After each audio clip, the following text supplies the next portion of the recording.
good morning. Good morning. Good morning. Dr. Ashima, good morning. Good morning, sir. Good morning. Very good morning. Good morning. Good morning, sir. Good morning, sir. That's a nice picture. Is that Vatican? Namaste to everyone. Yeah. Yes, sir. That looks like Vatican, behind this picture. Whose picture, sir? Dr. Lalita's picture. Okay. University campus, sir. University campus. Oh, fantastic. I thought this was Vatican. So, Dr. Sharma ji, so first of all, thank you very much. And it will be truly a pleasure for us. And by the same time, maybe once situation improves, please visit us. And this is one of the beautiful campuses of India.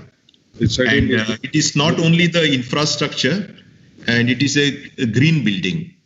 And we, from the last 4 years, that we keep receiving the best campus and the Swachhata Award from the Government of India, MHRD. And all our buildings are Graha 5-star rating as well as the LEED Platinum. So it is just an introduction to the student and faculty what is this green building concept is. And we also have developed a course under this so that the student can also learn by giving this whole campus as the laboratory. So this is something new which we are doing, and our Department of Civil Engineering and Architecture. So they combinedly run these kind of a program.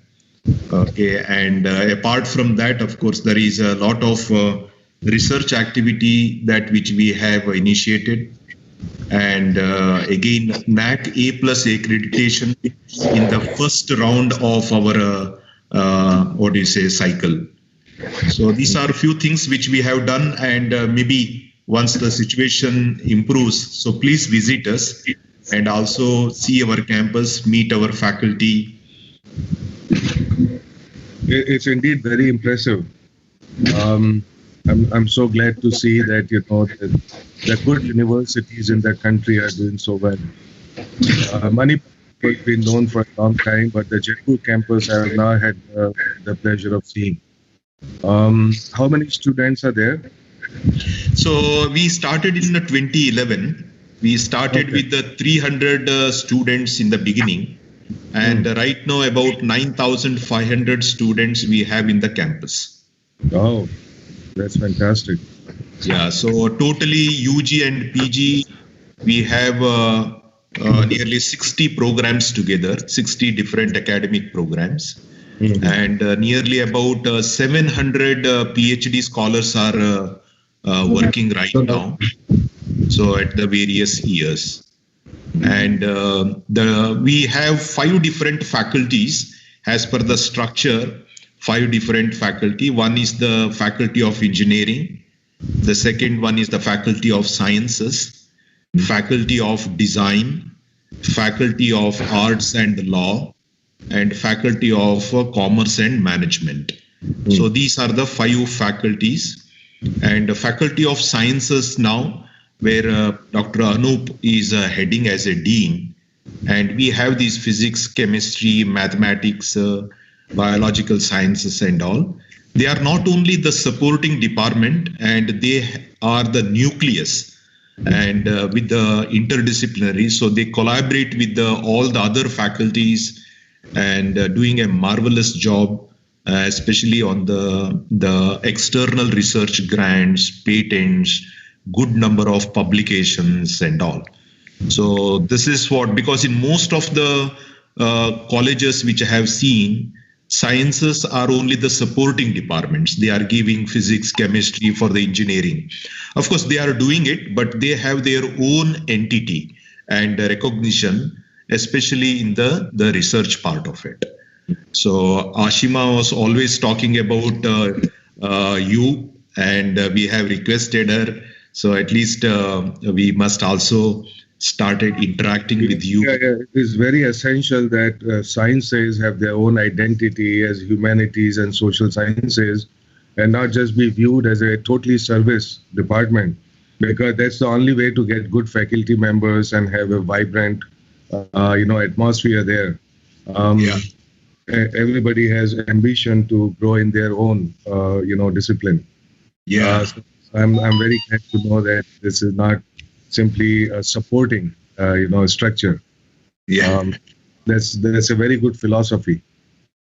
Correct. And the complete, all the faculty members of Faculty of Sciences are with the PhD, 100% with the terminal degrees.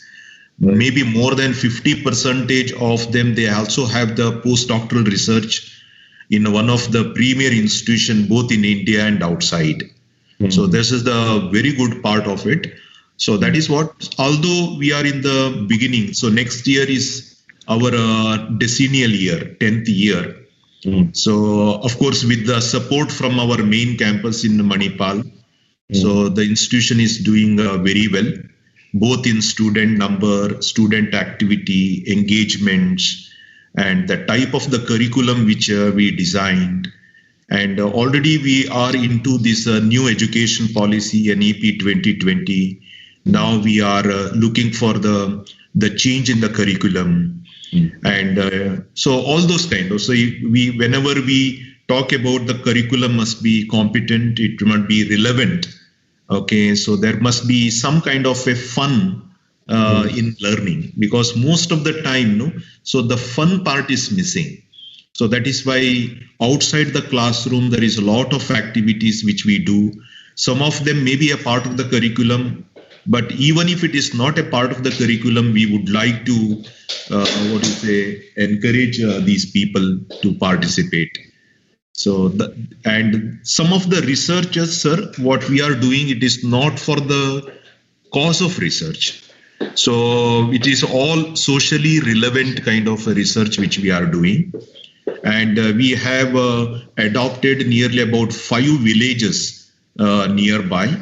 And our faculty, students, they start engaging the people over there. And then we will get a new ideas for the research.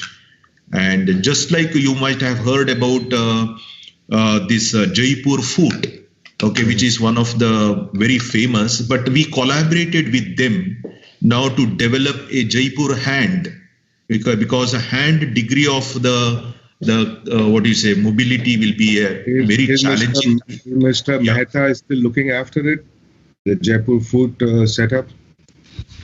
Mr. Mehta. Yes. Is looking after it. So correct. Dr. Sethi was a good family friend, so I know the history of Jaipur food in the very beginning. Yes. Very remarkable person, Dr. Sethi. Yes. Yes. We collaborated only with them, and they are giving a lot of feedback for us. And after that, a company is also being incubated in the university. So they are working on this Jaipur hand now. So let us see. These are what all socially relevant kind of the project and research which we are doing it. So that is the reason. Maybe one of your maybe visit maybe after some time, it will also be really an inspiration for all of us, sir. No, that will be fantastic. I do look forward to it. And there is no dearth of challenges, socially relevant challenges. And indeed, to put some fun back in science would be so great. Putting fun back in science happens when faculty is also having fun. Otherwise, it's very difficult to transmit that feeling of excitement. So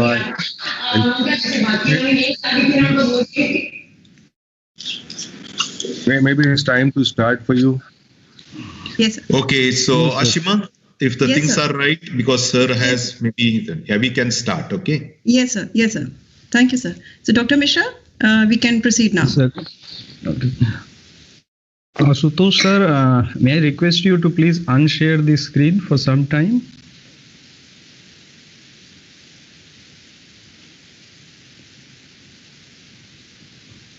Thank you, sir. Thank you. Thank you, sir. Yes.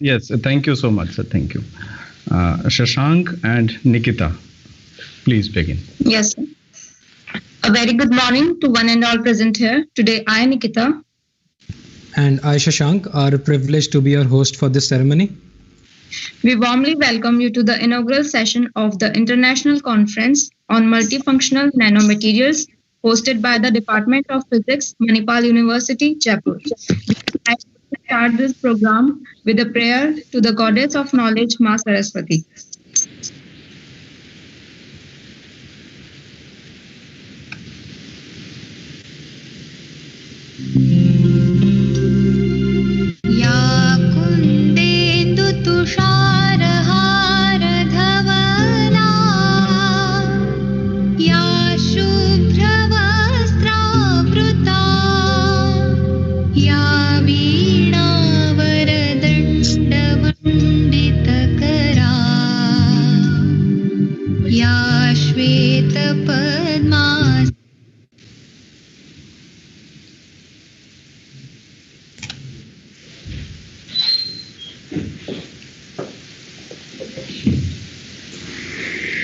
Multifunctional nanomaterials exhibit greater properties over conventional materials, serving several goals synergistically. Now is an appropriate time to discuss various aspects of multifunctional nanomaterials with a high quality and an excellent knowledge exchange. With this, we would like to start by welcoming Dr. Ashima Bagaria, Head of the Department of Physics, to say a few words from the convener's desk. Ma'am, please. Yeah, thank you, Shashank. A hearty and warm welcome to all the dignitaries, invited speakers and participants. It's my privilege to welcome our Chief Guest, Professor Ashutosh Sharma, Secretary DST, Government of India, to International Conference on Multifunctional Nanomaterials. Welcome, sir. With the theme Multifunctional Nanomaterial, the conference aims to bring together leading academic scientists, researchers, and research scholars to exchange and share their experiences and research results on all aspects of the theme. It will definitely provide a premier interdisciplinary platform for researchers, practitioners, and educators to present and discuss the most recent innovations, trends, and concerns, as well as practical challenges encountered and solutions adopted. We have more than 20 speakers from India and abroad who will be giving lectures in the form of plenary talks, keynote talks, and invited talks. More than 80 contributed research work will be presented in the conference in the form of oral presentations by young researchers, which will provide the budding scientist, of course, a very interactive forum for scientific discussions. The curtain raiser of the conference was the Winter School at ICMN 2020, which was held on 26 to 27 December. We had more than 100 research scholars registered for the school, and we concluded on the note that we will come back again next year. I express pleasure in complimenting the organizing committee members for their sincere hard work in formulating an excellent program. I gratefully acknowledge the support received from our Vice Chancellor, Professor G.K. Prabhu, Pro Vice Chancellor, Professor N.N. Sharma, and Registrar, Professor Ravi Shankar Kamath.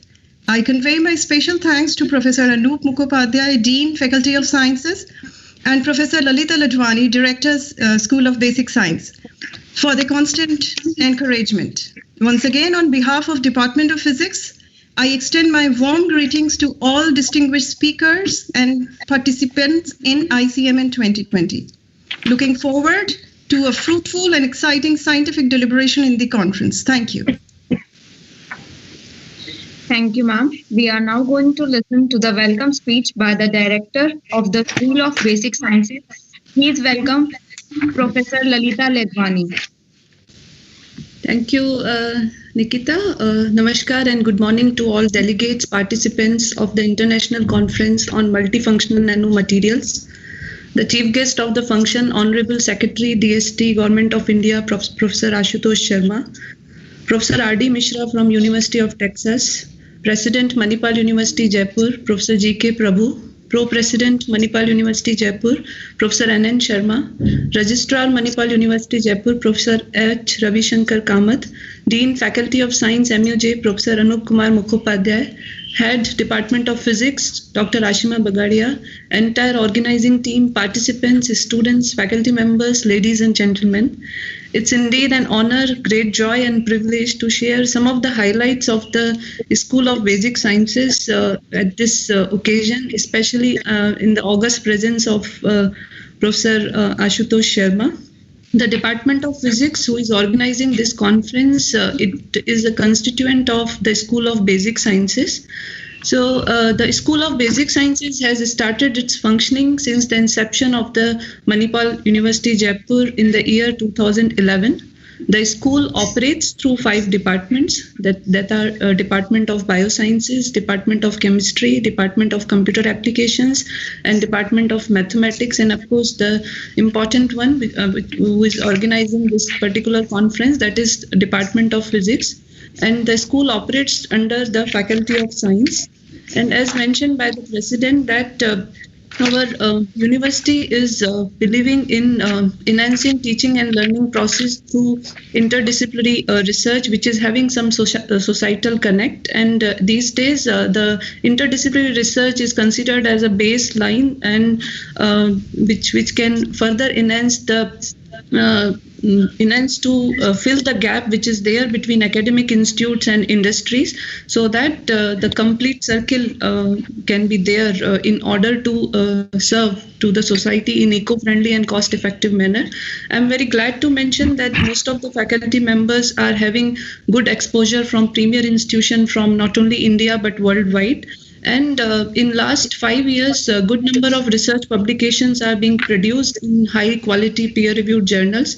If I compare last 2 years data, in year 2019, 131 publications are being produced in peer-reviewed journals by our faculty members and research scholars. And since January 2020 to 8th December 2020, 165 publications are already either published or accepted.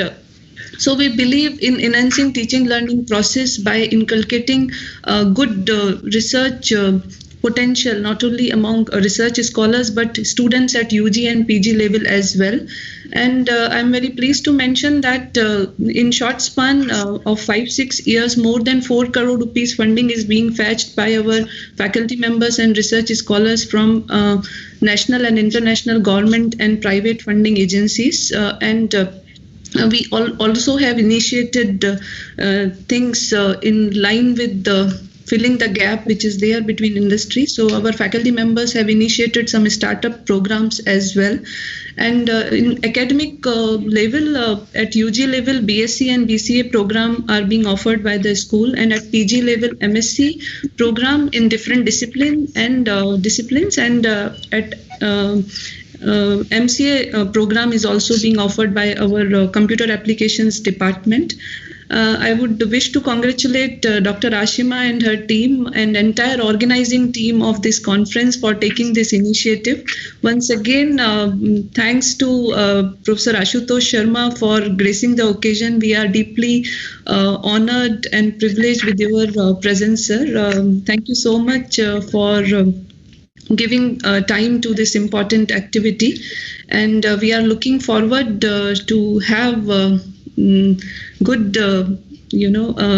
blessing and inputs from your end, and I hope that proceedings of this conference would be extremely beneficial to all participants and delegates. Thanks to all the speakers for giving time to this particular event. Thank you so much. Thanks. Thank you very much for your kind word, ma'am. I now extend a hearty welcome to our Dean, Faculty of Science, Professor A.K. Mukhopadhyay, to provide his greetings. Sir, please. Thank you, Shashank. A very good morning to one and all present here, and a very warm greetings from the Faculty of Science, School of Basic Sciences, Manipal University Jaipur, especially to today's chief guest, Honorable Professor Ashutosh Sharma, Secretary DST, Government of India, our Honorable President, Professor G.K. Prabhu, Pro-President, Professor N.N. Sharma, Registrar, Professor H. Ravishankar Kamath, Director, School of Basic Sciences, Professor Lalita Nirvani, Head Department of Physics, Professor Ashima Bagaria, today's plenary speaker, Professor R.D. Mishra from US, all the invited speakers,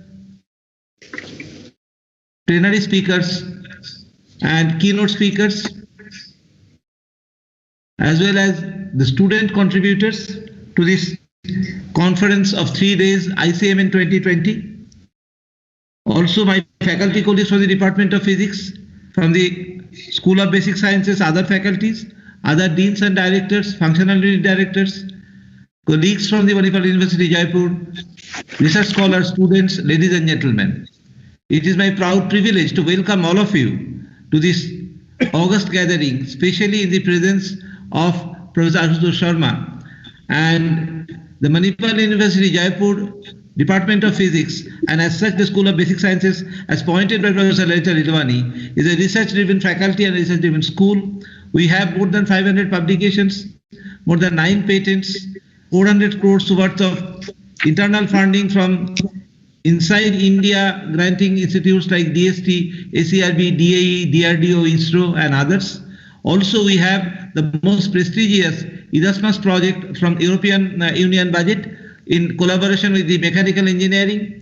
The other day in the Cornelius conference, Professor Sharma was pointing that from the interdisciplinary, we need to go to multidisciplinary research, and that's exactly what we are trying to do. Our head, Professor Ashima Bagaria, she is into structural biology, also utilizing synthesized nanomaterials for using biosensors and biomarkers for detecting growth of tumors and cancers.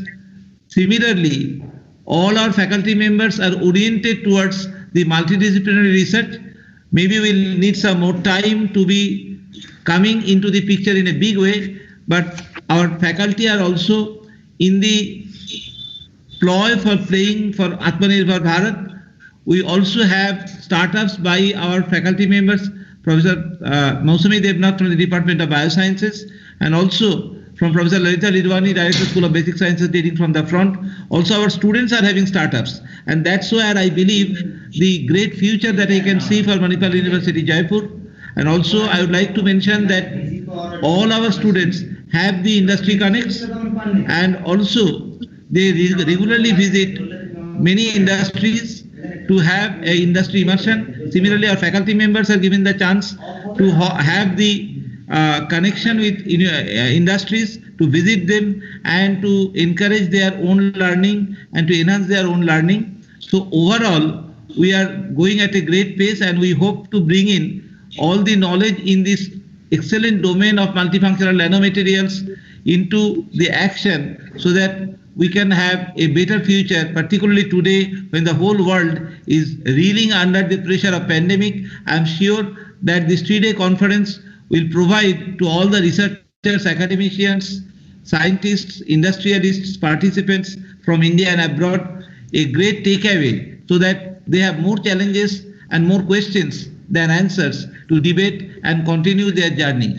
With that, I once again congratulate all that organizing team members for giving me this opportunity, for making this conference a big success, and also my very grateful acknowledgement of Professor Ashutosh Sharma, who has graced this occasion. And just to mention a small connection from my CGCRI days, his student, Professor Rabibroto Mukherjee, who is a faculty now at IIT Kharagpur, was my younger colleague, and that was the time when I had the first chance to meet him personally. Sir, very good morning and most welcome once again to Manipal University Jaipur.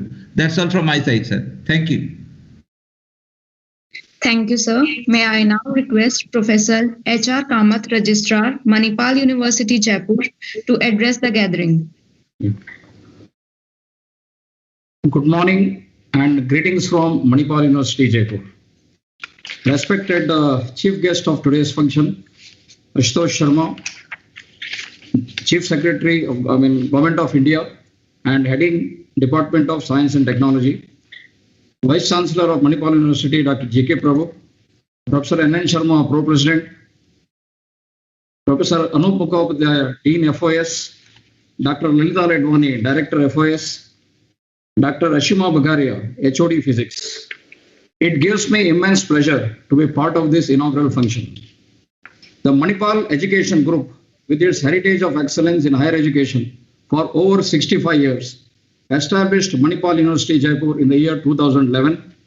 It started with a humble beginning with 260 students and 33 faculty and with 5 branches of engineering. Now in the over a decade, it has grown to 5 faculties with a number of 13 schools, 30 departments, and more than 9,000 students in the campus, with 53 different academic programs, including undergraduate, masters, and PhD in all disciplines. The best practices of the university is continuous effort in revising curriculum in coordination with industry.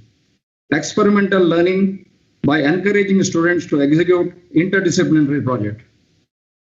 As on research front, we have around 500 faculty members with more than 60% of them with PhD qualification. We have 1,000 research publications in the reputed journals, rupees 10 crore of research grant, interdisciplinary research laboratories, incentive policies for research promotion. More than 500 research scholars are working in this university. As far as industry connect is concerned, we have more than 80% student placement in every discipline, industry officials in board of studies for curriculum revamp, industry sponsored awards and hackathons.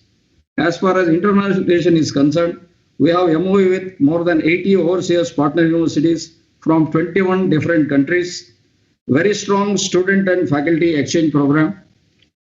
As far as our campus is concerned, it is a 100% LED campus, and we have a solar plant of 1.6 megawatt installed, including our carports, the largest rooftop solar power plant in India for any private university and one of the largest in Rajasthan.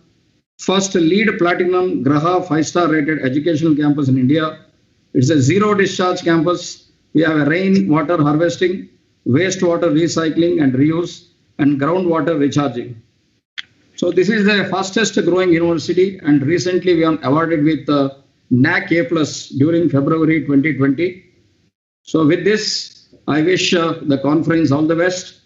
Thanks Ashima for a wonderful effort for this organizing conference. All of you, all the best. Thank you. Thank you very much for your best wishes, sir. Next, I cordially invite Pro-President, Manipal University Jaipur, Professor N.N. Sharma, to deliver his address. Sir, please.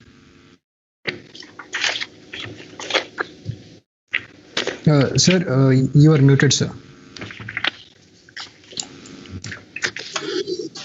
Am I audible now? Yes, sir, you're audible. Please. Thank you very much, and good morning and a very warm welcome to all present. Today on this occasion of inaugural function of ICMN 2020, on behalf of Manipal University Jaipur, I welcome our Chief Guest, Professor Dr. Ashutosh Sharma, Secretary DST. Thank you very much, sir, for sparing time and to address and benefit our gathering here. I had the privilege to meet you while your visit to Bhagwan Mahavir Viklang Sahayata. So at that time, we were developing in its initial stages Jaipur Hand. And blessings driven by Dr. D.R. Mehta, and I am happy to share with you, sir, that has incubated and is now a company driven by our students and is worth 40 crores within its 2 years of inception.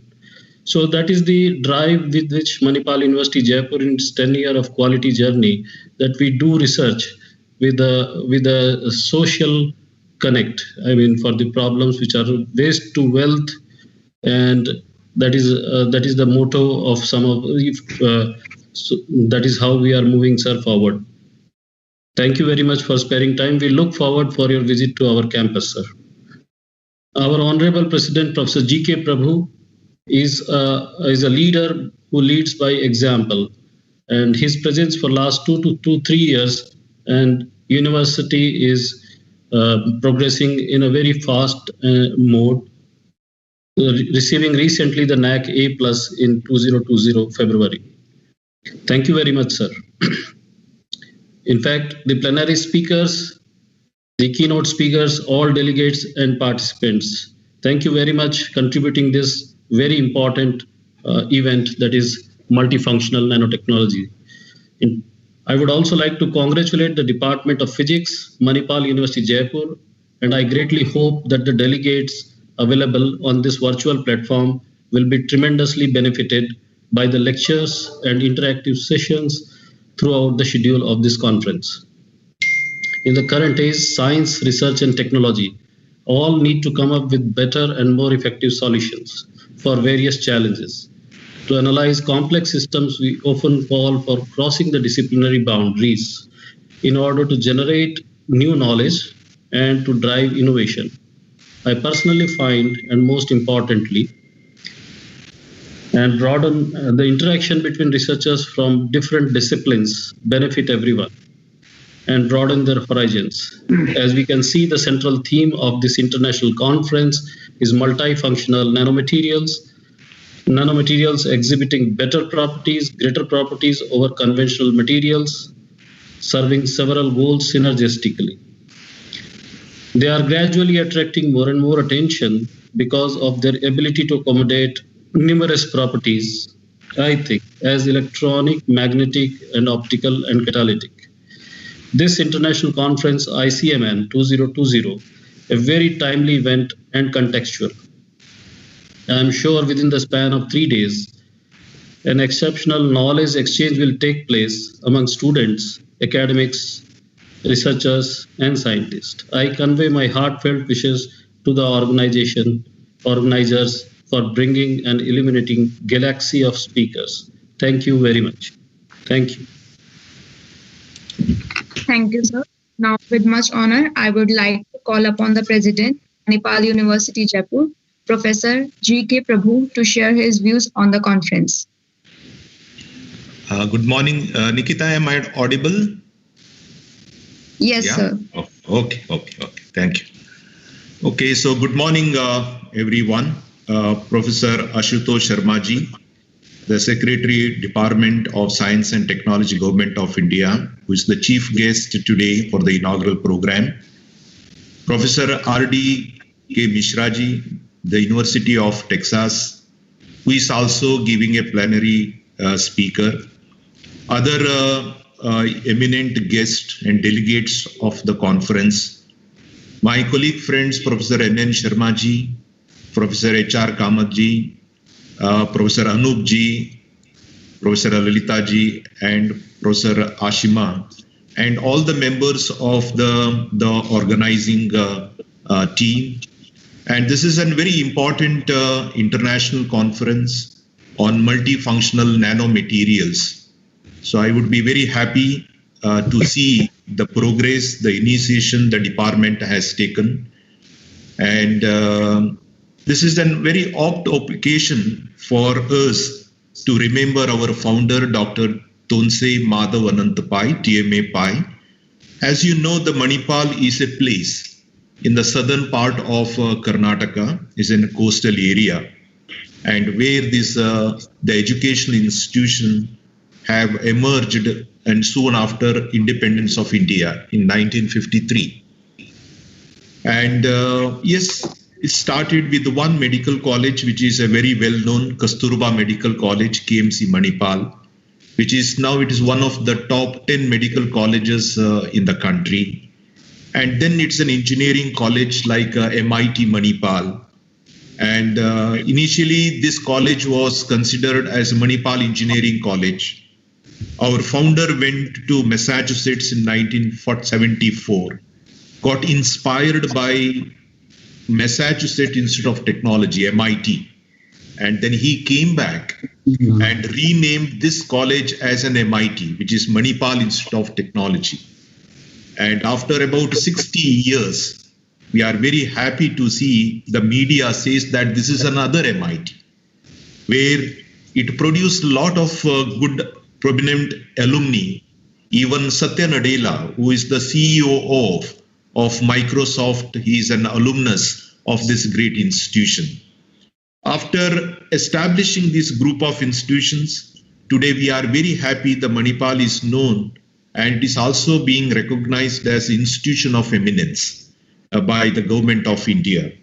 And in about 10 years back in 2011, there was an invitation by the government of Rajasthan to establish an university in Jaipur.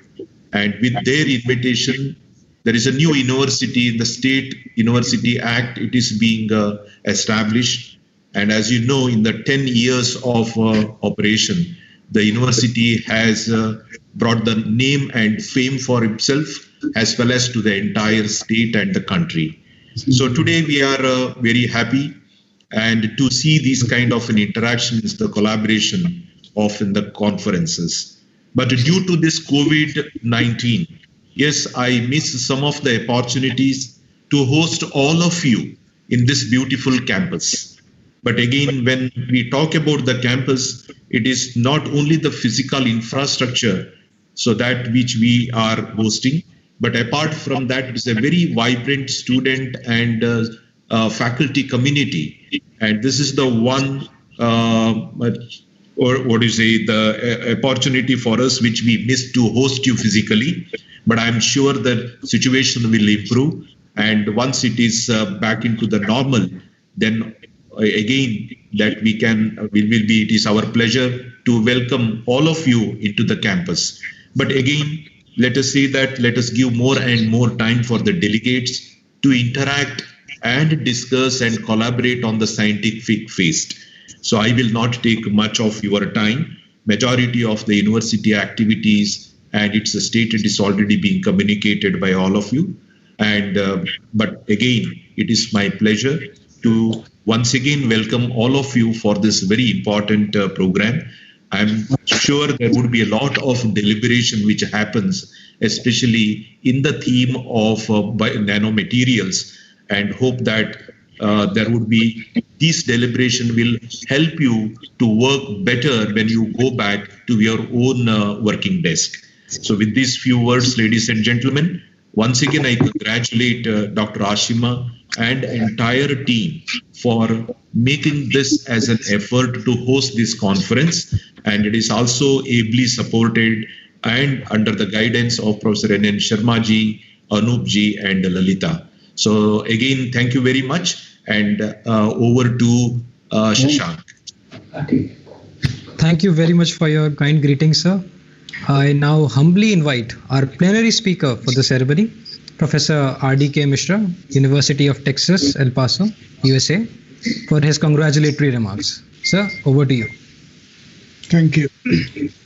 Good morning, Professor Ashutosh Sharma, Secretary, Department of Science and Technology, Professor Prabhu, President of Manipal University Jaipur, Professor N.N. Sharma, Pro-President Manipal University, dignitaries of the university, conveners of the conference, and friends from India and abroad.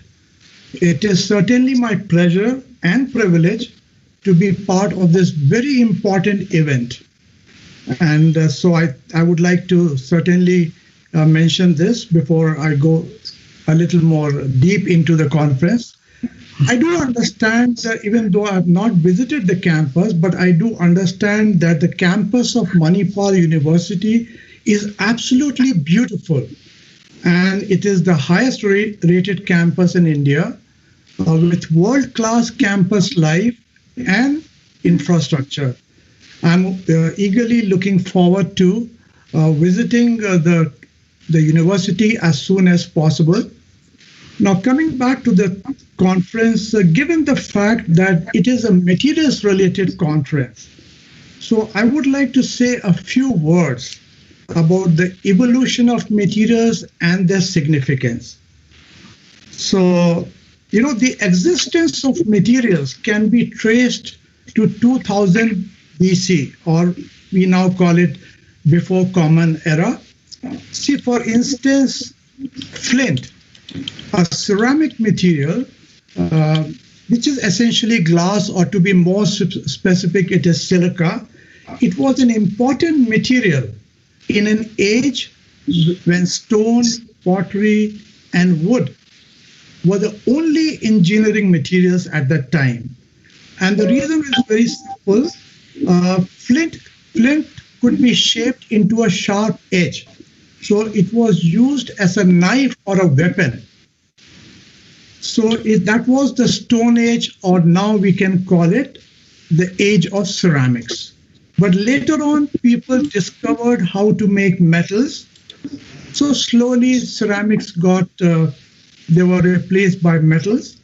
And then subsequently, it was the copper and bronze age.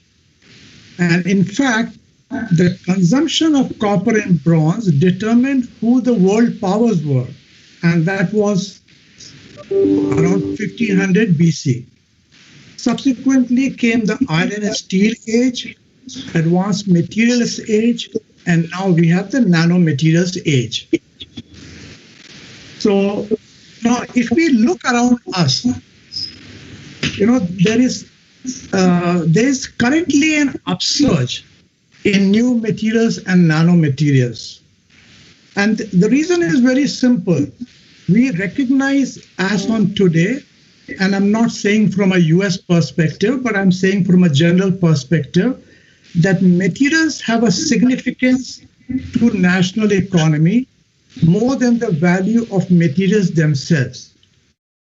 And I would like to strengthen this aspect by saying that materials figure as an enabling parameter in almost every spectrum of technology. For instance, you can see that materials exist or they are omnipresent in heavy engineering, transportation, biological system, biomedical devices, power generation, electronics, and bioengineering. So essentially, materials are ubiquitous. They are present everywhere. And in each of these sectors, the progress is being aided by improvement in processing technologies. So processing plays a very important role in governing the performance of a material. And now, particularly, we are trying to process materials at the nanoscale. So nanotechnology or nanomaterials have the potential to significantly increase the performance of existing materials and render them multifunctional. And I'll give you a classic example of artificial cells. Now there's a strong effort to make artificial cells that can perform multifunctions using materials. So we have come a very long way, starting from Stone Age to Copper and Bronze Age, then Iron and Steel Age, Advanced Materials Age, and now we are in the Nanomaterials Age. So before I conclude, I would like to emphasize one aspect which is very dear to my heart, and that is interdisciplinary research. So if you were to broadly think about the materials discipline, it is an interdisciplinary field. It forms a bridge between basic sciences and engineering disciplines. And the classic examples of interdisciplinary effort is magnetic resonance imaging, as well as nanoscale electronic devices, which are essentially multifunctional in nature.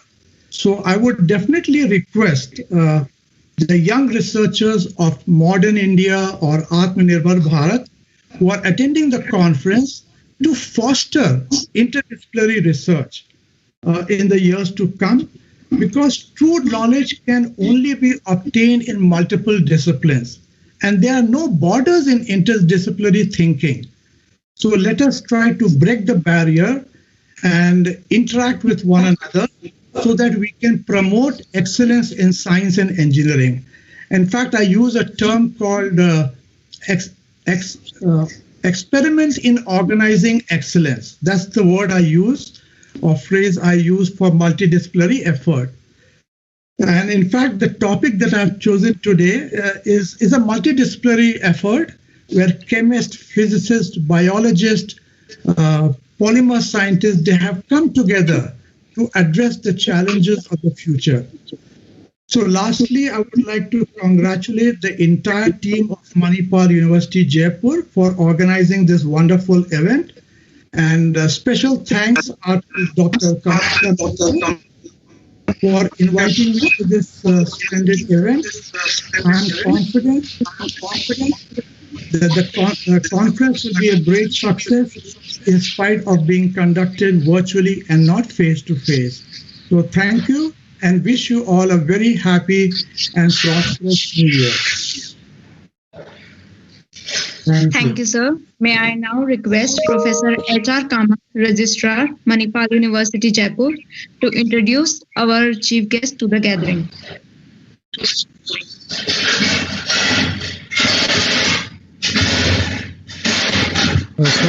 Sorry to interrupt, sir. Can you please unmute yourself?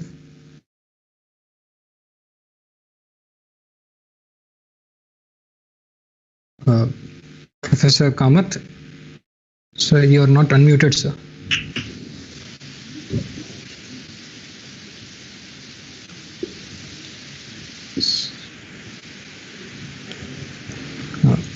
It is my great privilege to introduce Professor Ashutosh Sharma.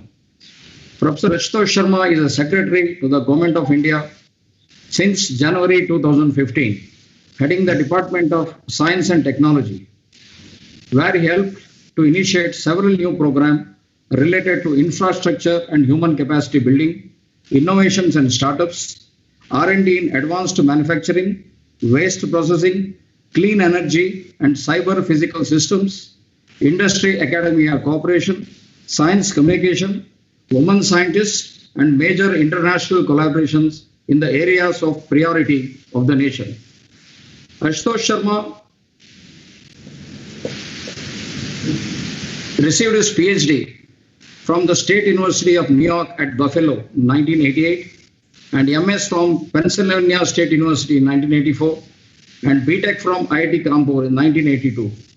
He has been a professor, an institute chair professor and head Department of Chemical Engineering and founding coordinator of Nanosciences Center and Advanced Imaging Center at Indian Institute of Technology, Kanpur. Ashutosh Sharma's research contributions are highly interdisciplinary, spanning a wide spectrum of nanotechnology,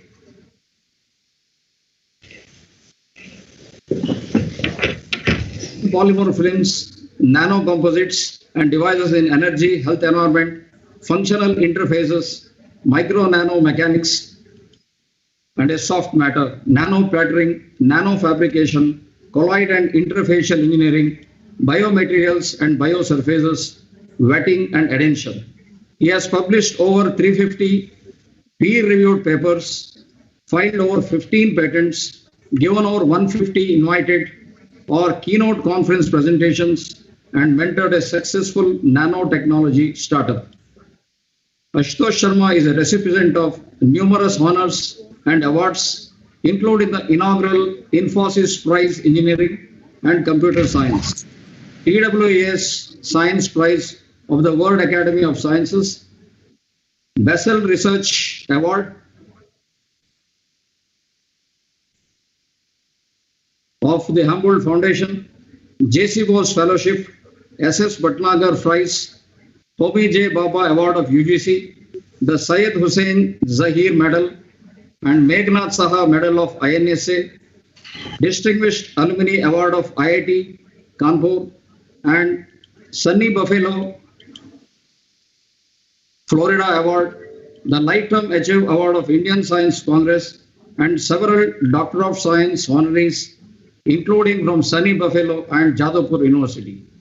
Ashutosh is an elected fellow of the Indian National Science Academy, the Indian Academy of Sciences, the National Academy of Sciences India, Indian National Academy of Engineering, the World Academy of Sciences, and the Asia Pacific Academy of Materials. He has also served on the council of the first two. He has been the associate editor of ACS, Applied Materials and Interfaces, Proceedings of Indian National Science of Academy, and ASME Journal of Micro and Nano Manufacturing, and has been on the editorial boards of several journals: Carbon, ACS Industrial and Engineering Chemistry Research, Nanomaterials and Energy, Chemical Engineering Science, Journal of Colloid and Interface Science, Canadian Journal of Chemical Engineering, and Indian chemical engineer. Ashutosh's other interests are ancient history and philosophy, poetry, and art. With this, I invite Professor Ashutosh Sharma for this inaugural address. Please, sir. Thank you very much. Indeed, a very good morning and namaskar to all who are listening to us. Professor R.D.K. Mishra, Professor G.K. Prabhu, Professor N.N. Sharma, Professor H.R. Kamath, Professor A.K. Mukhopadhyay. Professor Mukhopadhyay, I mean, it's a small world. Not only we met because of my student at CGCRI, but I was also an RC member there for a long time. I didn't attend too many meetings, but I have a very deep association with CGCRI. Professor Lalita Ladwani, Dr. Ashima Bagaria, all of you and everybody who joined us, I'm so delighted that we are having conversation on very important subject today, which is multifunctional nanomaterials. I'm even more delighted that I have been called to make a scientific presentation. It's not often. For last 6 years, I'm just called to make presentations about science in general, or about DST schemes and stuff like that.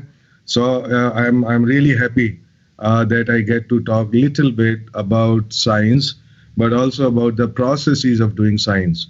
So what I would like to talk about is not so much about a particular area of science, but also equally about the processes that could lead us to do good science. New science, so to say. So equally to illustrate the processes of science with the help of an example. That example is something that we worked on for nearly 20 years before getting a satisfactory answer to it. And that answer was totally arrived at by common sense. It was not because of my deep understanding of that particular area, which is at the interface of physics and materials and chemistry, stuff like that. We talked about the fact that the science today is very multidisciplinary, interdisciplinary, out of disciplinary, transdisciplinary. A lot of stuff is, used to describe that thing. To my mind, actually, the whole concept of multidisciplinary is a misunderstanding. It's a misunderstanding because first we created disciplines, and then we want to solve a problem, then we have to call it multidisciplinary. There is actually the whole concept of disciplines makes sense only for undergraduate teaching, not for problem solving, not for research, not for any of those things. So while we need to teach undergraduates to give them an identity in a particular area, to get a particular job, we must not take that idea very seriously. In fact, all of science, to my mind, is described by 5 M's and not by hundreds of disciplines. Those 5 M's are mechanics, the first M, which is to understand how things happen, all the theory and all why it happens, how we can design, how we can leverage. Understanding is mechanics. The second M is materials. The third M is manufacturing, because without really fabrication and manufacturing, the materials will not do anything or not very much. The fourth M is a machine or device or system, if you would. So this is the integration of mechanics, materials, manufacturing, and then you make something useful out of it. And the fifth M is man, which includes women. So we must not lose sight of the fact that after we have done all of the science, a man is always at the center. And so that's the difference between Industry 4.0 and Society 5.0. Industry 4.0, the machine is at the center, the technology is at the center. In Society 5.0, the machine and technology serve the need of people who is at the center. So now, I'm basically a chemical engineer by training. But basically, I've worked in different areas at different times, and the reason I'm saying it is because of the what we call the interdisciplinary, multidisciplinary work. So when I came to India to join IIT Kanpur in 1990, before that I was working on stem cells for cornea. I was doing surgery on rabbits. Once you get to IIT in those days, the dark ages of science, the 90s, there was no possibility of doing that kind of work in any of the IITs. There were no animal house. There were no PhD students who would actually have interest in that kind of work. They would not get a job actually if they did that work in chemical engineering. So I said, look, to look around, do something else. So I said, what can we do? We have good computers and we have all these students who want to do computer related work, theory. So I switched to soft condensed matter at that point. About 25 years ago, I was talking to a friend there, Professor H.S. Mani, who was a physicist. My next door neighbor, we were drinking beer and I'm telling him what I wanted to do. So he told me that this sounds like physics. I had no idea what physics is until then. I had done physics 101, 102, but that's about it. I had no contact with that crowd in physics or for that matter, anything else. So anyway, I asked him, okay, what are the journals in which people publish this kind of work? He said, okay, there is one journal, it's called PRL, Physical Review Letter. There can be a good journal. So anyway, I'd never heard of it before. I was not intimidated. Later on, I learned that physicists consider it very highly. Anyway, I submitted the paper. It got published. For the next 4 years, we published 12 more papers in PRL. Now, this is not because I had deep understanding of physics, but I have to say that I always worked on common sense. So I was not afraid to make my own area. It's not to follow somebody else. Following somebody else is very easy, and it happens after I've worked in the area for 20 years. But when you are fresh and you're not afraid, then you can do something that others have not thought about. And what people value today is not so much, incremental work, but a new perspective. And that new perspective comes when basically the stuff that you take that and extrapolate it to a new area. This is also the meaning of creativity in the world in which we live, which is to connect the dots which have not been connected before, which means that the dots of different bodies of knowledge, we may call it this, we may call it that, doesn't really matter. The point is, including humanities and social sciences, they have to come into science in a much bigger way, because the problems that we solve today and in the future, those are not only problems of science and technology.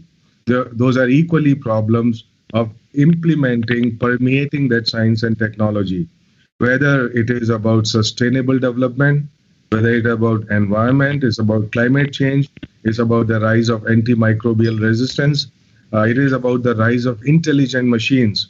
It's all about the convergence of different branches of science and technology.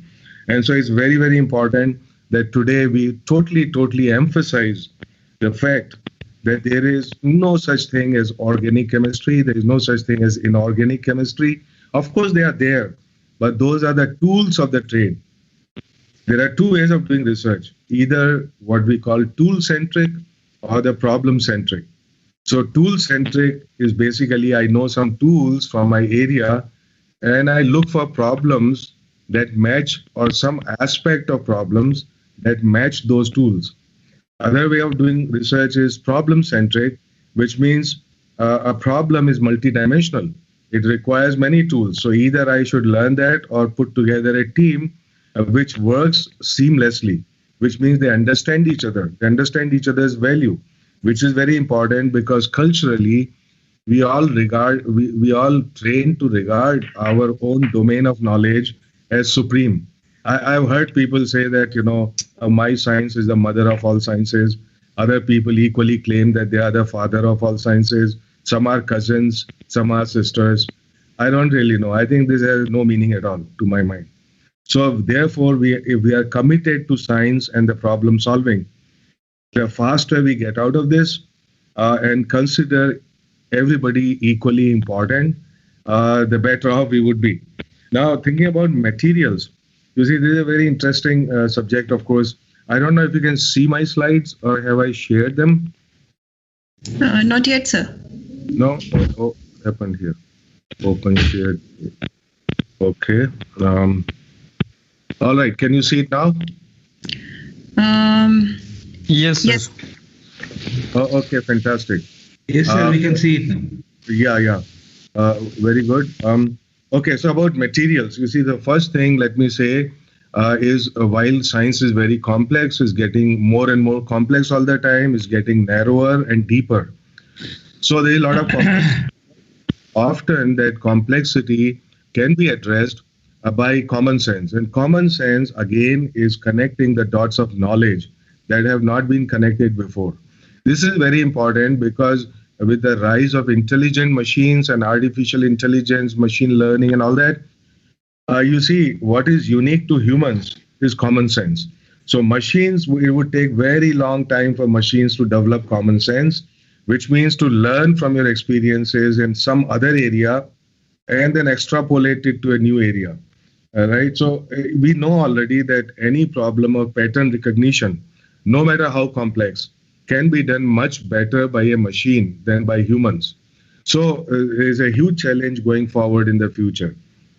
Now, even the topic that you see here, now the font that you see here is a little complex font. But when you read it, you actually disregard all the complexity. So you basically, when I look at it, I disregard all the dots and all the stuff coming out there, and I can read the sentence very clearly, and this is because of common sense. Basically, to disregard that aspect of complexity, which is not essential. Okay, and I was talking about the materials. Now you see that when I was doing PhD, there were a thing called advanced materials. Then, a whole lot of new materials came in. We call them functional materials, advanced materials, functional materials, nanomaterials, stimuli responsive materials, smart materials, then intelligent materials, multifunctional materials, right? We always need to invent some new words to sell ourselves. But of course, they also carry a meaning about what it all means.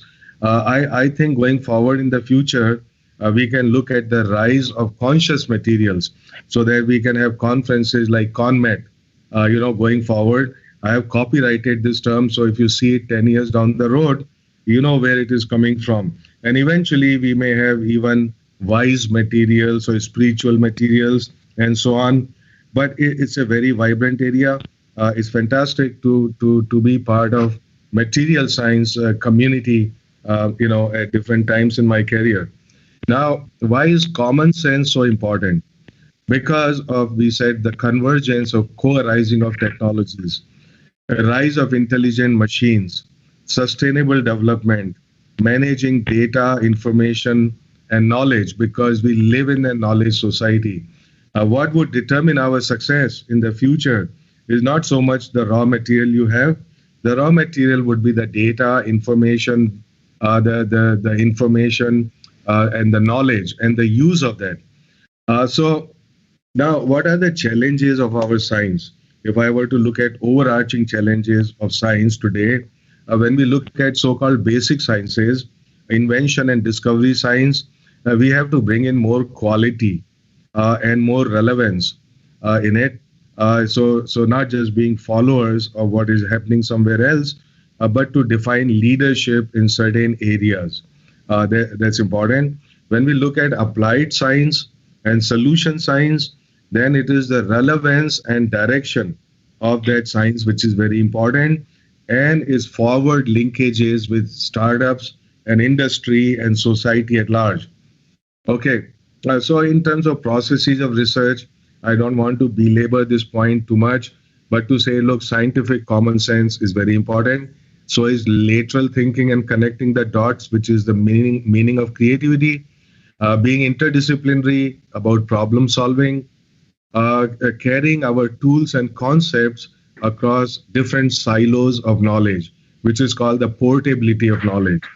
Then find new and useful applications, which mean in terms of translation, innovation, and startups. Let me just close this thing by saying that there's a huge difference between invention and innovation. Often we think that innovation is some kind of invention which is very creative. This is not so. In fact, invention and innovation are out of phase by 180 degrees. They go in the opposite direction totally, which means, why is that? See, invention is creation of new knowledge, whereas innovation is the use of that knowledge. So what is the input to invention? Input to invention is money and resources, and out comes the invention, which happens in universities, R&D labs, IITs, and so on.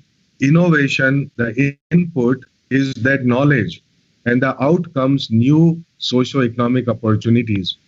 Right. So it is. You see, this is a full circle of knowledge. That you convert some resources to knowledge, and then you back convert some of that knowledge into resources. When these two things work together seamlessly, then you have a knowledge ecosystem which is self-sustaining. Okay, so now I want to come to some scientific aspects very quickly, and this is a case study. We worked on this problem for about 20 years, and let me explain what the problem is. The problem is highly confined nanosystems, soft nanomaterial, which is highly confined. For example, if you take a thin film or polymer, let's say 5 nanometer thick to 50 nanometer thick polymer film, and then heat it beyond the glass transition temperature, then the molecules of polymer become very mobile, right? They can rearrange themselves, and the shape of that film might change over time. This is called self-organization. What it means is that you start with a simple shape, but over time it becomes more complex, or it has a symmetry breaking instability, right? So what I want to show you here is a very simple Mickey Mouse experiment in which you take a polymer solution in a solvent and then spin coat it on a disc, on a substrate, often silicon wafer, which is rotating at very high speed. So you put a droplet of that polymer solution. Because of centrifugal force, it spreads out, the solvent evaporates, then it leaves behind a very thin polymer film. And then if you heat that polymer film, then this is what happens. So I will show you a movie. I hope that the movie plays. Okay, you see that the planar thin film starts breaking up into holes. These holes become larger and they start coalescing with each other. Right, you see that? So there's a symmetry breaking instability. In fact, it can shown to be a spinodal process. So we all know in physics, fortunately, I'm not talking to chemistry people here. So physics people know that, well, that there are two mechanisms of change, nucleation and growth, and spinodal instability, which means any small perturbation, infinitesimal perturbation would lead to instability. Now, you see that finally what happens is that this continuous thin film or polymer, it breaks up into holes. The holes become larger, they coalesce, and they lead to droplets of polymer. And then, of course, if you bring it to then room temperature, they would solidify again. Another way to liquefy the film is to expose the polymer film to solvent vapor. So the solvent actually goes into this polymer film and then makes it again very mobile, so it can rearrange itself. Now, there is in all spinodal processes, there is a length scale of the structure. So what you see here, like a lot of droplets, the droplets, they are not random in terms of structure. There is a certain mean distance between these droplets. At that distance, the square of that distance, which is I'm calling lambda squared, which is the preferred wavelength of the instability. It simply can be done by scaling analysis. Of course, it can be done by very complicated mathematics, and we did both of them over time. So this lambda squared, lambda is the mean distance or length scale of structure, is proportional to surface tension of the polymer film and divided by a destabilizing force, the potential for destabilizing force. The destabilizing force is the van der Waals attraction between the two surfaces of the polymer film, which are very close to each other. So the long range van der Waals attraction. Now what happens is if you have little perturbation, that would actually grow because the interfaces come closer to each other and the attractive force becomes stronger. So it tries to pull the film down when it pulls the film down somewhere, of course, it has to come up somewhere else because of the conservation of mass. So this is what happens. So just remember this very simple scaling. The square of the wavelength or the distance between the droplets is proportional to surface tension divided by a potential for the destabilizing force, which for van der Waals force, it varies as the fourth power of the film thickness. So as the film thickness becomes higher, the wavelength also, of course, becomes higher. As you make a very thin film, the wavelength also becomes smaller, which means you can create a finer structure using this. Now, essentially, what is it that we are doing? Look, you are creating a structure whose length scale you can control by a self-organized process. So we call it self-organized dewetting of thin polymer films. Okay, wonderful. Now, this is all the physics of instability. You can solve more complicated equations for spinodal dewetting. Basically, it again leads to the same scaling. And this work was published, 3 papers in PRL, which was very interesting. So anyway, point is you can control the length scale of instability. Okay. Now, what is it? We must always ask a larger question in even a simple experiment. The larger question was, to our mind, is, you see, the self-assembly in chemistry produces small scale structures from 1 nanometer to 100 nanometer. Whereas self-organization of the kind that I showed you, physical self-organization, which is basically change of shape because of instability, it produces structures which are in the length scale of 1 micron to 100 microns. And the reason for that is, you see, if we go back here, you see that the surface tension controls the length scale. Now, surface tension is a material property. You cannot really change it. And so is the van der Waals force. So essentially, because when you want to deform the surface at small scales, there is a lot of energy penalty for it. And you cannot deform it at very small scales unless the attractive forces are very strong, which van der Waals forces are not. So therefore, you always get structures which are in micron scale. So whole point is to understand what controls self-organization. Can we decrease the length scale of self-organization? And if I do that, I can make use of that process for creating large area, inexpensive micro and nano patterns or polymer arrays, which can be used in very many different technologies. I may give you some examples of that later. So basically, you need an ordered array of polymer domains and of a small scale, and they should be ordered, right? They should be spatially ordered, not randomly oriented, often in applications. So how do we do all that? So we have 2 goals. One is to produce an ordered array of polymer structures by this simple dewetting or spontaneous dewetting or this spinodal dewetting. The second problem is that we need to have length scale of these structures, which is in maybe of the order of tens of nanometers. Of course, we already know how to produce them on micron scale, but can we produce them on nanometer scales? Okay, so the first problem, which is to create ordered structures, we could address that problem by creating a gradient of free energy on the surface. And you do that by chemical or physical patterning of the substrate using things like photolithography or E-beam patterning and so on, but also using self-assembly processes. What that does is that it creates a gradient of potential on the surface. Once you do that, then simply by dewetting the polymer film, one can produce periodic structures. One can, in fact, even produce multi-scale structures and so on. And we could show that this can indeed be done. Now, the second problem was to reduce the length scale of the structure.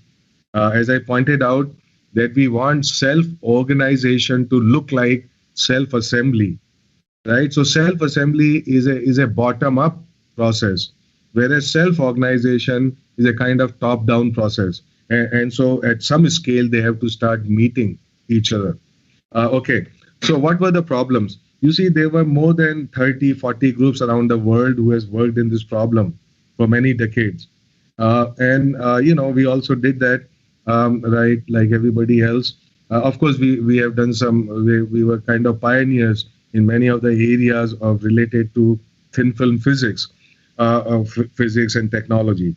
But anyhow, the problems were that this ultra thin film, 5 to 50 nanometer in thickness, has to be heated above glass transition temperature, which and then cooled again, which means that there are residual stresses, and the residual stresses keep changing and distorting the features over a long period of time. The feature size was several microns because of weak van der Waals force, because of high surface tension, and because of the kinetics is also very slow, because the polymer melt can have very high viscosity, which means that the rearrangement in the film proceed at very slow rate.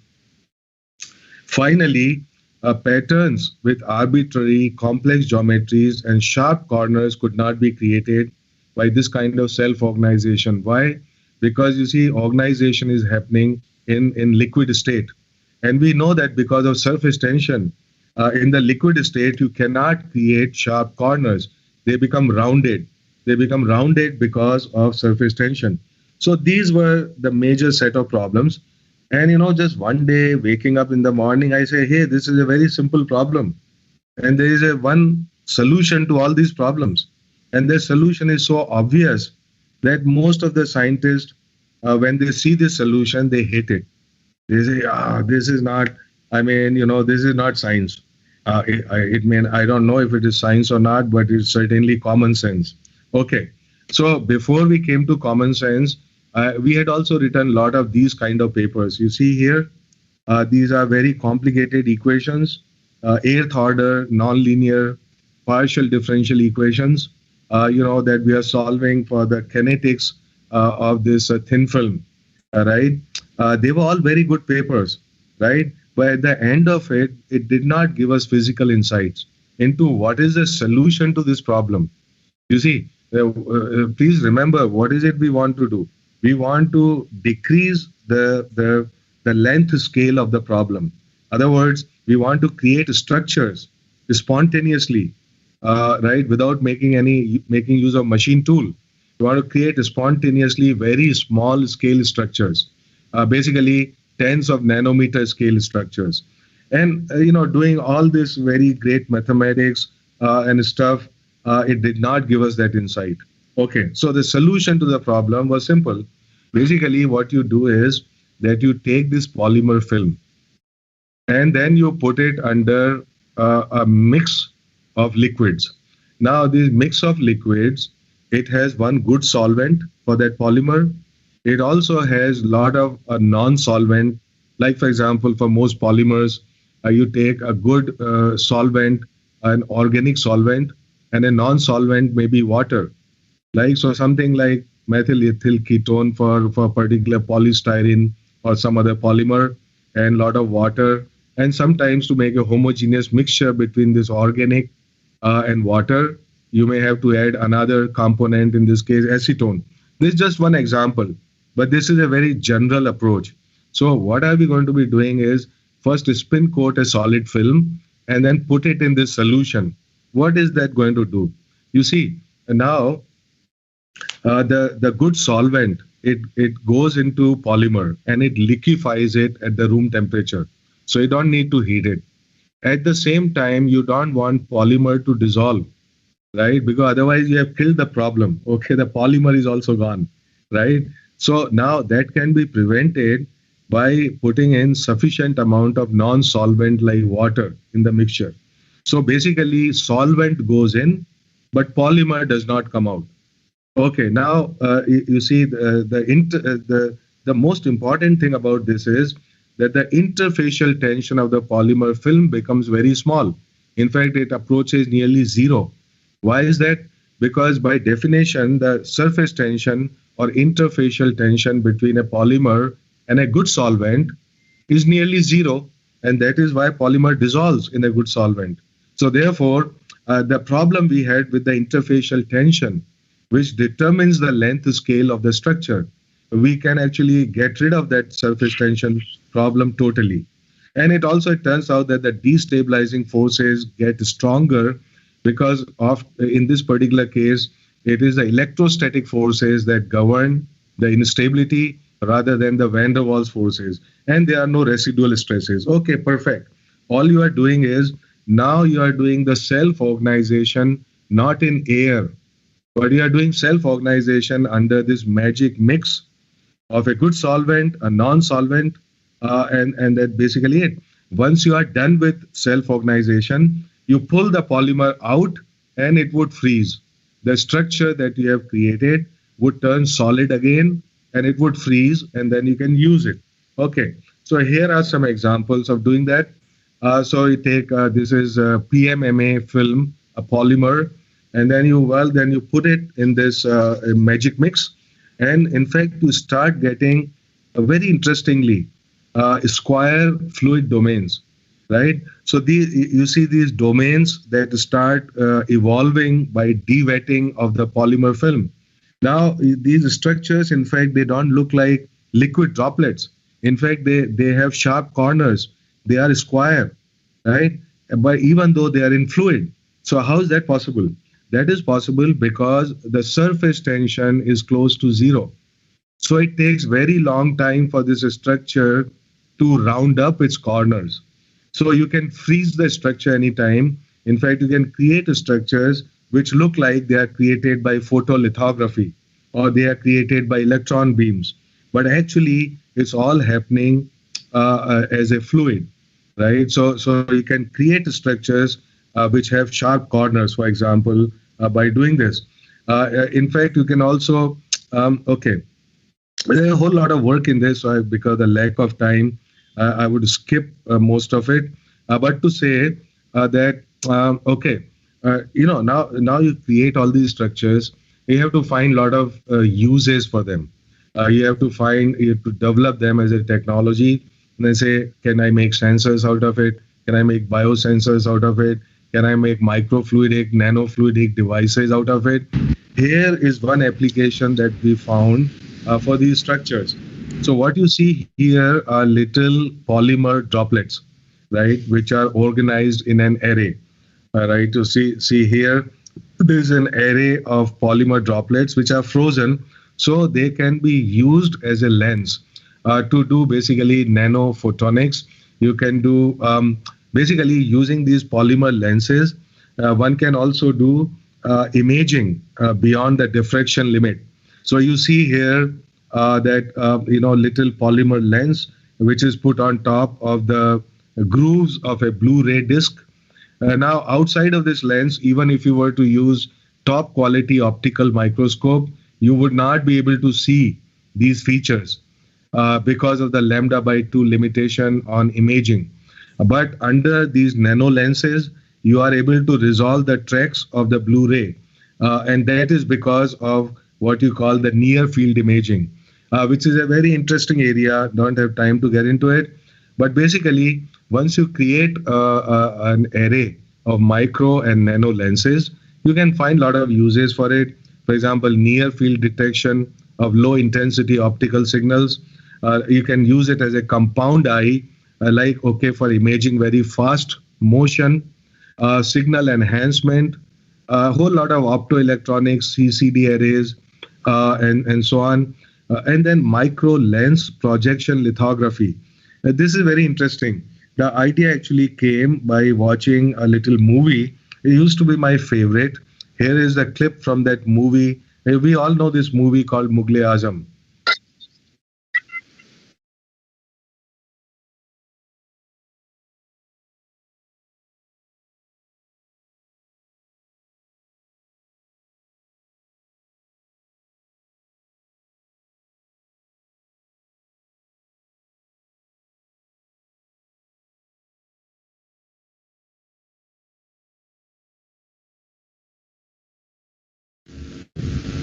Thank you very much, sir.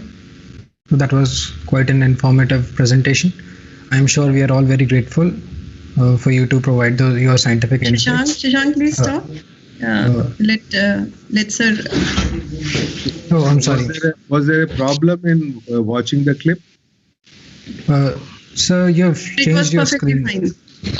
What? It was perfectly fine. The only thing is now your screen is not shared. Oh, is shared now? Can you see it now? No, not yet, sir. Oh. Okay. Can you see it now? Now it is visible on my side. Yes, sir. Yes, okay. Perfect. Okay. So now it's visible? Yes. Sir, it is visible now. Okay, perfect. You see, it takes a bit of time to recover from the shock of that song. Right? But we totally enjoyed it. Now, what is it that you want to illustrate with this? You see, what happens is when you have an array of lenses or an array of micro mirrors, right? Then you would create a periodic, imaging of whatever object that you shine on them, a miniaturized image which is repeated in this array. So one can make use of this polymer lens array in order to do photolithography. So you would use that as a mask, and then you shine any complicated object. The complicated object in this case was Madhubala, but you can shine any other object. You would make multiple copies of it on a small scale, and then you would transfer it to a photosensitive material and then develop it. So basically, just a very, very trivial use of these lens arrays, for example. Anyhow, to take it forward, we must always ask, as I said, we should ask larger questions, which means, I suppose you made a new fabrication technique, right? That's not enough.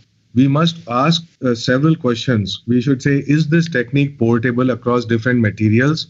Is it portable? Would it work with different materials? Would it work not only with one polymer? Would it work with different kind of functional polymers, chalcogenide, to do, for example, your IR optics? Would it work with different things, right? Would it work with other common tools of micro and nano fabrications like E-beam, UV, laser, photo patterning? Because if it is not compatible, with other methods, then it will be rejected because other methods are already, accepted methods. And finally, you ask the questions: can I make more complex geometries with it? Can I make hierarchical structures? Can I make three-dimensional structures? Can I make fractal structures, for example? So you see, what I'm saying is, once we get a technique, we must not stop there. We must keep pushing it all the way to the boundary, right? And we have to make extra efforts to make sure that the full potential of whatever it is that we do is totally realized.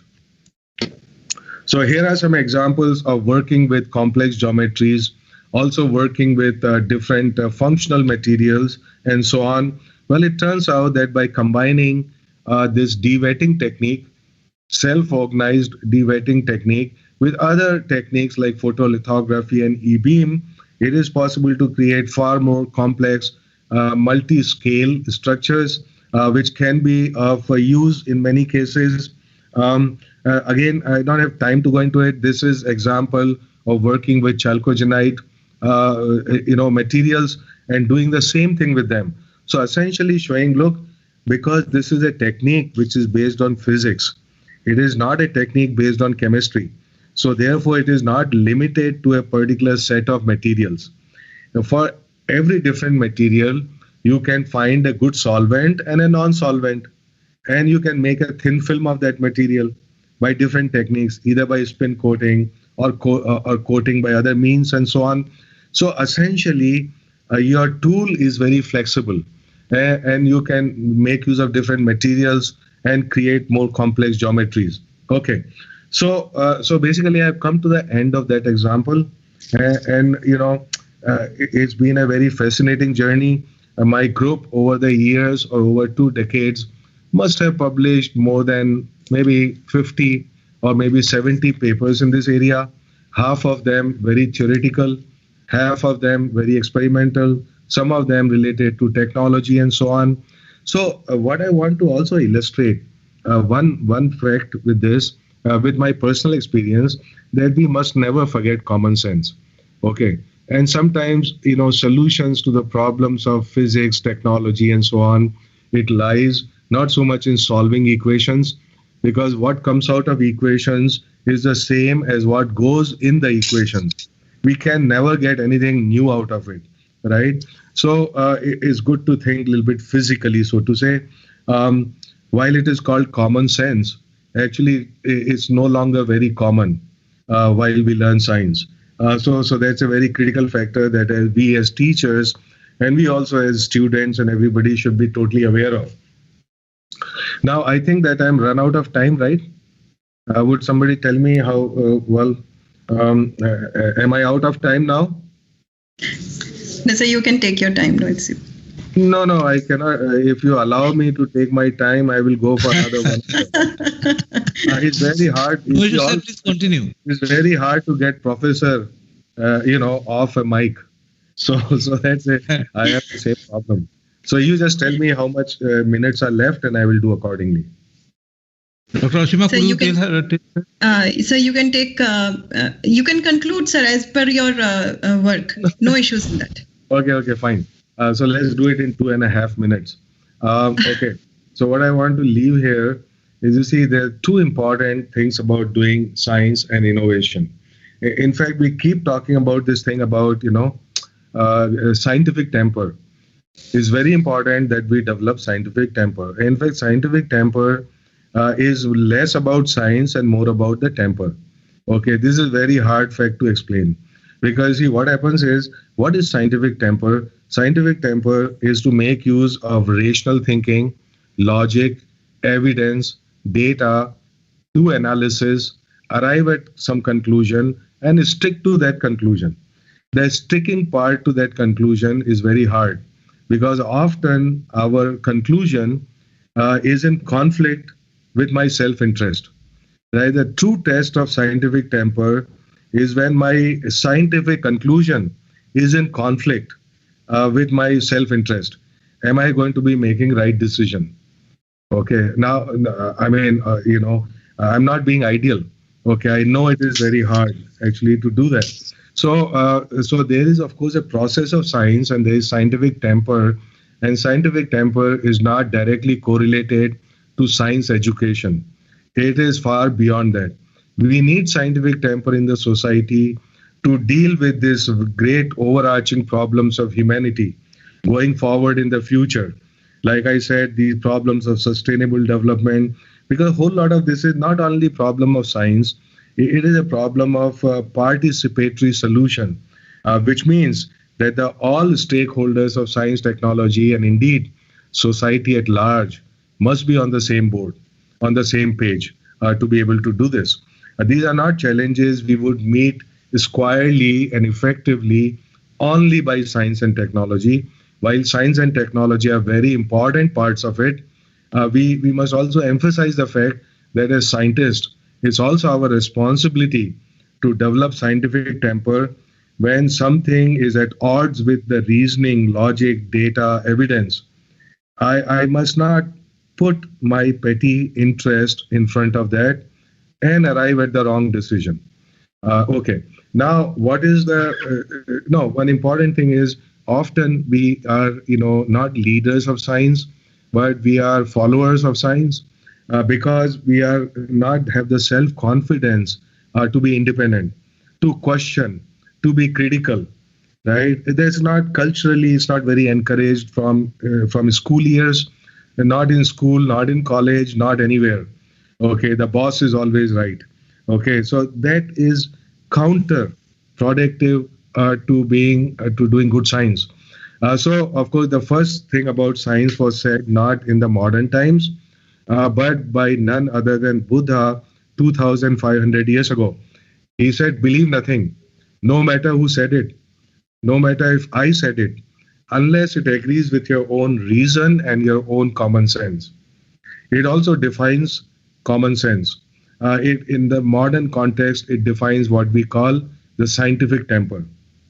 Okay, of course, the same motto is repeated by 350-year-old Royal Society, for whose It says nullius in verba, which means take nobody's word for it.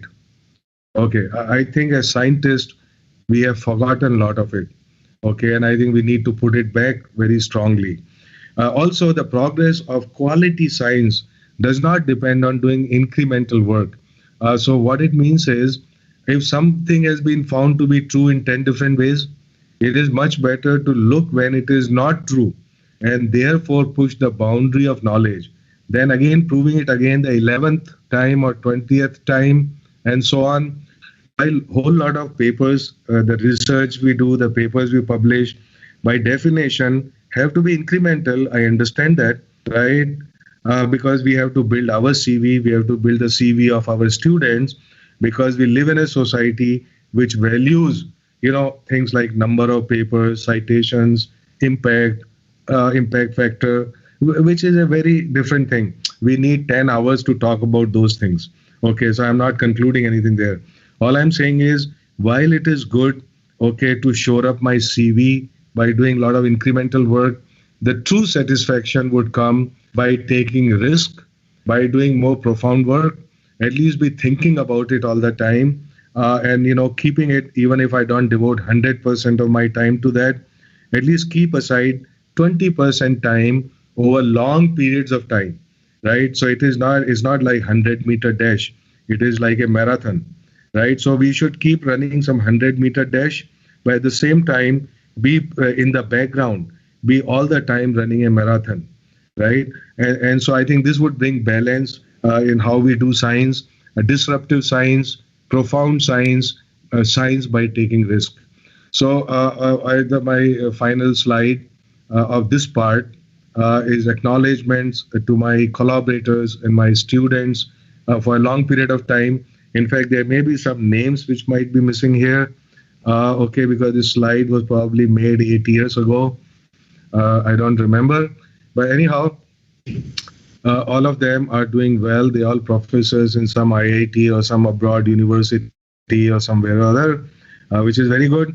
Only thing that I have seen that I have failed as a teacher or a mentor is I have not been able to convince many of my students not to become professor, but to become an entrepreneur, to have a technology startup based on the work that they have done during PhD or postdoc.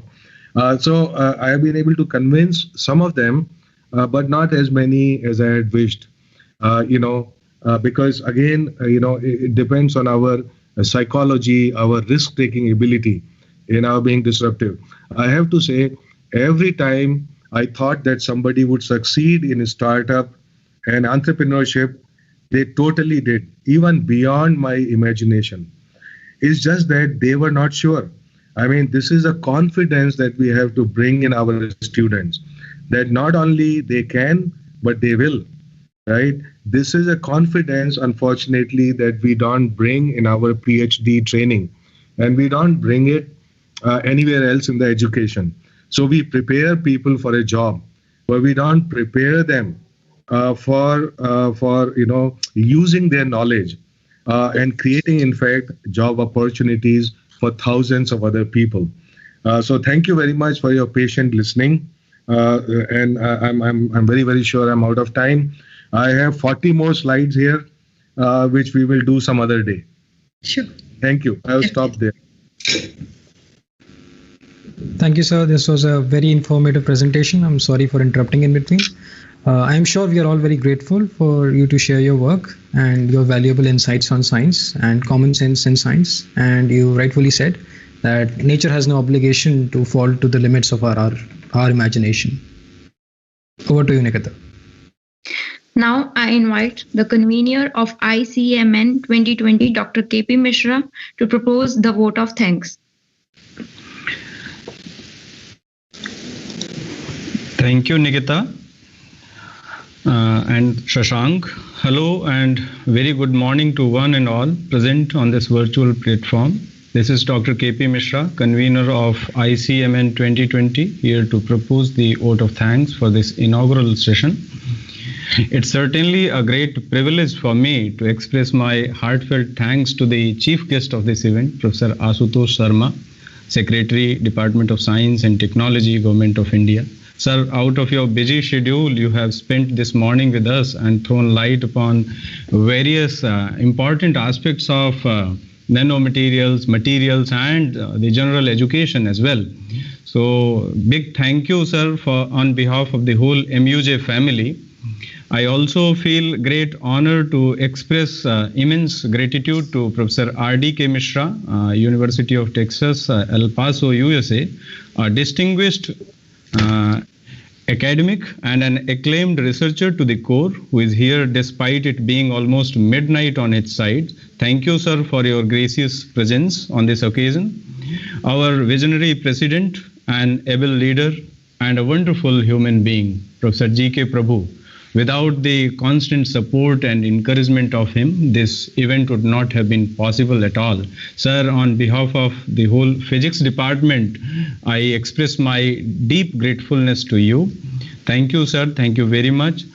I would like to thank our Pro-President, Professor N.N. Sharma, for his continuous encouragement and a constant endeavor to move ahead in terms of research and development at the university. Thank you, sir. Thank you very much. I also put it on record to convey the...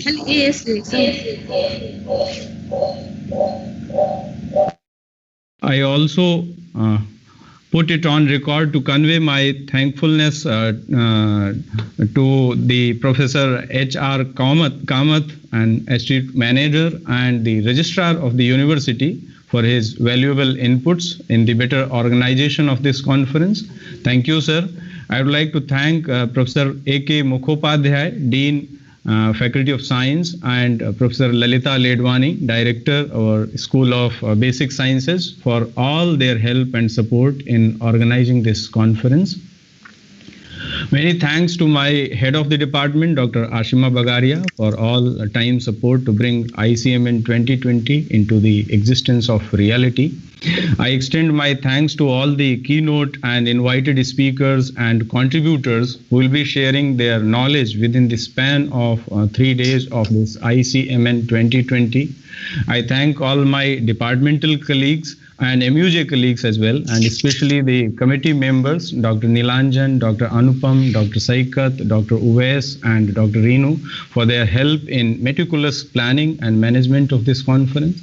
Special thanks to the students of the department, Mr. Jagdish, Mr. Ashok, Mr. Yogesh, and Ms. Kanchan, who tirelessly worked for the abstract book preparation. So I gratefully acknowledge our IT infra team, Professor Jamini and Mr. Tanuj, for facilitating the smooth run of this program on this virtual platform.